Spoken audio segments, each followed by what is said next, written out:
हाँ, नमस्ते बच्चों। आज हिंदी कक्षा के अंतर्गत बसंत भाग 2 पाठ 2 दादी माँ, इसके बारे में पढ़ेंगे। दादी माँ पाठ के बारे में। लेखक है शिव प्रसाद सिंह। लेखक ने दादी माँ पाठ के आधार पर अपनी दादी माँ की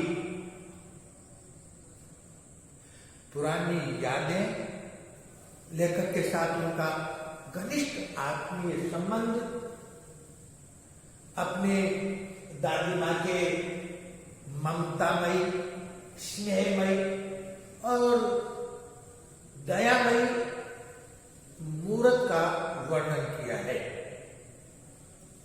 जब लेखक को बचपन में अपनी दादी माँ के बारे में ये पता लगता है कि अपनी दादी माँ अब इस दुनिया में नहीं गई, तो अचानक से ही ये बात सुनते ही उसे अपनी दादी माँ के साथ जो पुरानी यादें थी वो पूरी यादें याद आ जाती है, जीवंत हो जाती है। जब लेखक छोटा सा था, कुआर के महीने में, आशोज के महीने में जब बरसात होती थी, बच्चों ये कुआर का आशोज का महीना दीपावली के पहले का समय, जब दीपावली के 1 महीने 1.5 महीने पहले का समय, जब बरसात समाप्त होने को आती है, हो जाती है, तब आसपास गड्ढे तालाब में पानी बरसात का इकट्ठा हुआ रहता है। तब कई बरसाती हरी घास भी उगी रहती है।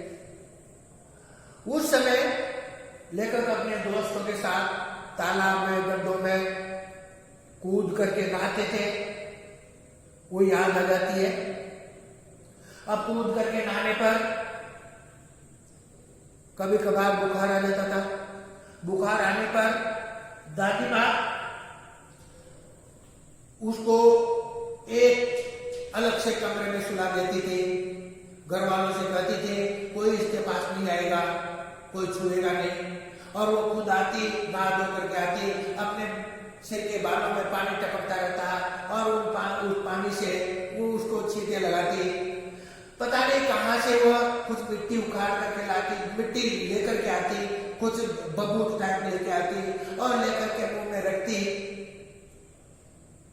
शरीर में लगाती, माथे पे लगाती और दुआ करती कि उसका पोता जल्दी से ठीक हो जाए। इसी तरह से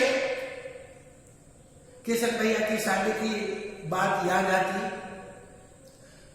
जब किशन भैया की शादी की तैयारियां चली रहती थी तो दादी माँ कुछ करती नहीं थी, लेकिन ऐसा दिखाती थी कि मानो सारा काम वही कर रही हो, सारा व्यस्त वही रह रही हो।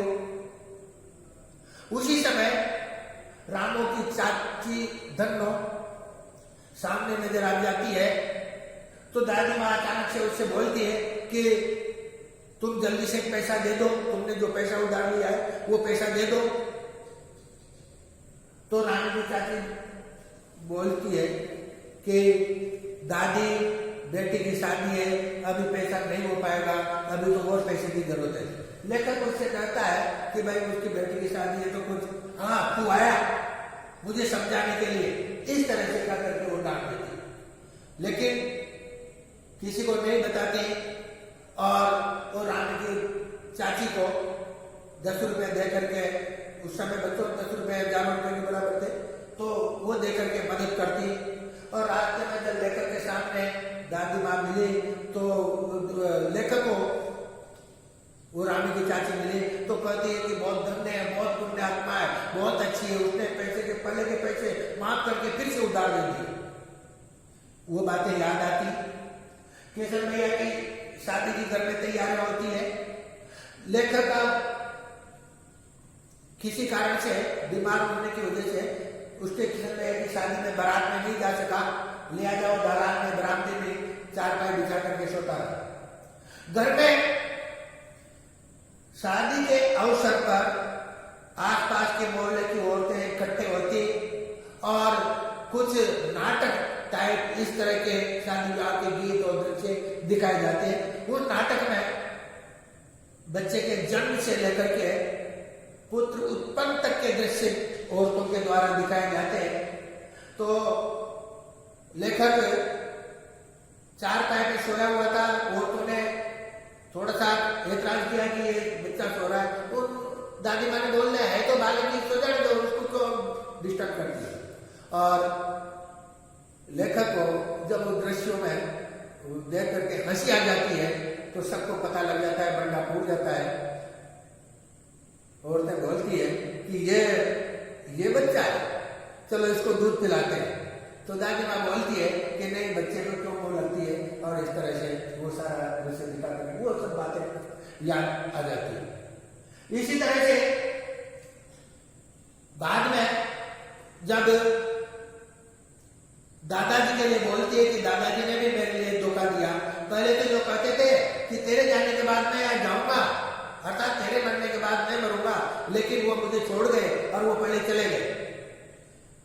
मना करने पर भी, लेखक के दादी के मना करने पर भी उसके पिताजी ने उसके दादाजी की मृत्यु पर स्नेह भोज पर बहुत सारा पैसा खर्च कर दिया। लिहाजा घर में पैसे की कमी आ गई और जो दोस्त लोग थे, मित्र लोग थे, उन्होंने भी मुंह मोड़ लिया, कोई किसी तरह की मदद नहीं की। तो पैसे की आर्थिक कमी की वजह से एक दिन घर में बैठे हुए थे कि क्या करें, पैसे वाले पैसे मांगते हैं। तो उसी समय दादी माँ ने अपने संदूक को खोला और एक चमचमाती सोने की चीज निकाल करके दी कि ये लो, ये इसी समय के लिए रखी है, और उसको देकर के मदद करती। तो ये सब बातें लेखक को दादी माँ के स्नेह की, ममता की, दया की, ये बातें उसकी मृत्यु के बाद अचानक से पूरी याद आ जाती है। दादी माँ यहाँ तक की सीमित नहीं थी, उसके आसपास पड़ोस में कोई भी बीमार हो जाता था तो उसको केयर खबर लेती थी, उसके अपनी तरफ से दवा इलाज करती थी, सबके सुख दुख में काम आती थी। दादी माँ की उपस्थिति हर शुभ कार्य में इनमें लोग आवश्यक मतलब जरूरी समझते थे। तो इस तरह से लेखक को आज भी उसकी दादी माँ के स्नेह की, उसकी ममता की मूर्ति की और उसके दयालुता की उसको अभी भी याद आती है और उसको ला करके अभी भी याद करता है। बच्चों, इसमें शब्दार्थ है, छोटे शब्दार्थ कुआर आशय, आश्रय में को कहते हैं, वहां को कहते हैं जलाशय, तालाब, ज्वर, बुखार, किस्म प्रकार, पिशुचिका, चेचक, माता जी इसको बोलते हैं, पहले महामारी होती थी। काल प्रयोजन, काम के उद्देश्य, वय, खर्च, विलय, समाप्त, विस्मय, आश्चर्य, मोता और साय एक प्रकार की घास है जो बरसात के दिनों में उगाती है। तिताई, टीकापन, वात्या चक्र, बवंडर, हुड़क, चाहत, शिवांग, नाला, सरसां, दिमागी बुखार, निक्सार, निकलने का स्थान, विहल, बताया हुआ।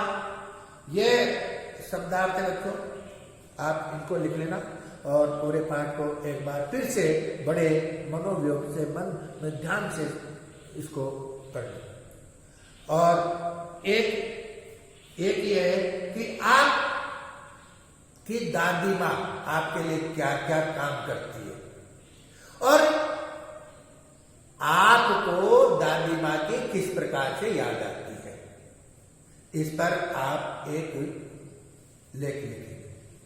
धन्यवाद।